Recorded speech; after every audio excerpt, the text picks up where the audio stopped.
Shalom dan selamat pagi untuk kita semua. Sebelum kita mendengarkan renungan harian Kamis 10 Maret 2022, terlebih dahulu marilah kita satukan hati kita berdoa.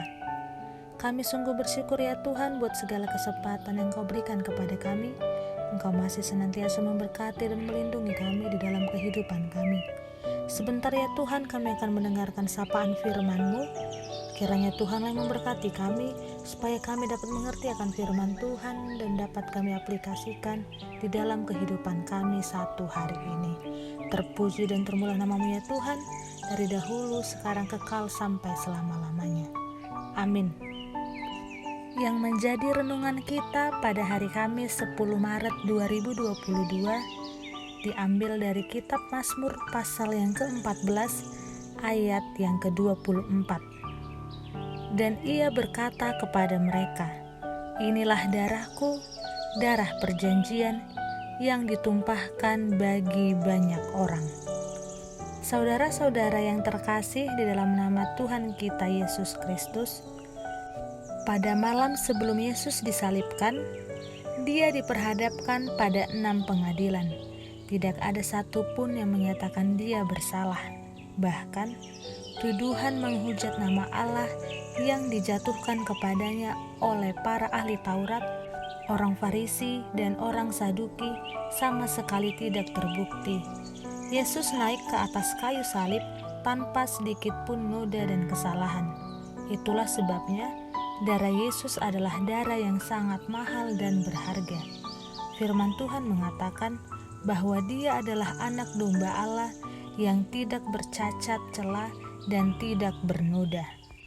Saudara-saudara yang terkasih dalam nama Tuhan Yesus Kristus, nats renungan kita pada pagi hari ini merupakan perkataan Yesus pada malam perjamuan terakhir.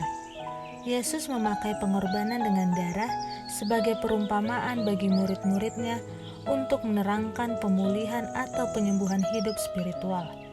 Yesus memakai anggur sebagai lambang darahnya yang akan mengalir di Golgota.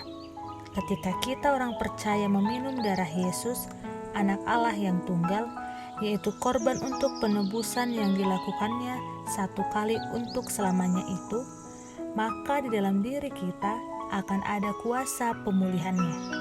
Kita akan menjadi manusia baru yang dibenarkan, yang diberi kesempatan menerima hidup kekal sebagai anak-anak Allah sesuai kerelaan kehendaknya di dalam penebusan Yesus Kristus. Saudara-saudari yang terkasih dalam nama Tuhan kita Yesus Kristus, kita percaya setetes darah Yesus sudah cukup untuk menebus seluruh dosa manusia. Tetapi Yesus memilih menumpahkan seluruh darahnya untuk Anda, saya, dan kita semua. Setiap kali kita melakukan perjamuan kudus, kita mengingat pengorbanannya. Kita dapat dengan yakin mengatakan, oleh bilur-bilur darahnya, saya telah disembuhkan. Dan kita dapat dengan penuh keberanian mengatakan, saya senantiasa dikuduskan, disucikan, dan dilayakkan oleh darah Yesus. Inilah refleksi kita menjelang perayaan Paskah ini. Ini adalah rahasia besar yang dipercayakan Kristus bagi kita, yang hanya dapat dicerna dalam iman.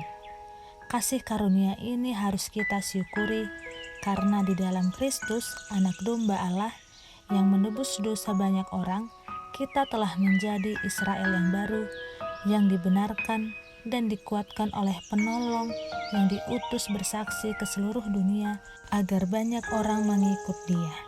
Darah Yesus telah mengubah segalanya. Kita yang seharusnya menjadi orang-orang terhukum, kini merdeka dan dilayakkan untuk menerima segala berkat yang Tuhan sediakan. Kita yang seharusnya menanggung kutuk, kini dikejar oleh kebaikan dan kemurahan Tuhan. Pengorbanan Yesus menjadikan kehidupan kita indah dan masa depan kita penuh pengharapan. Amin, kita berdoa. Kami sungguh bersyukur ya Tuhan buat firman-Mu yang menyapa kami pada malam hari ini. Ajarlah kami ya Tuhan supaya kami dapat lebih bersyukur karena Engkau telah memilih kami Dan bantulah kami ya Tuhan untuk melakukan segala firman Tuhan. Begitu juga ya Tuhan, buat segala aktivitas kami pada satu hari ini kami serahkan ke dalam tangan pengasihan-Mu. Engkaulah yang senantiasa memberkati dan melindungi kemanapun kami melangkah pada satu hari ini. Ampuni kami ya Tuhan akan segala dosa-dosa kami, supaya kami layak di hadapan-Mu.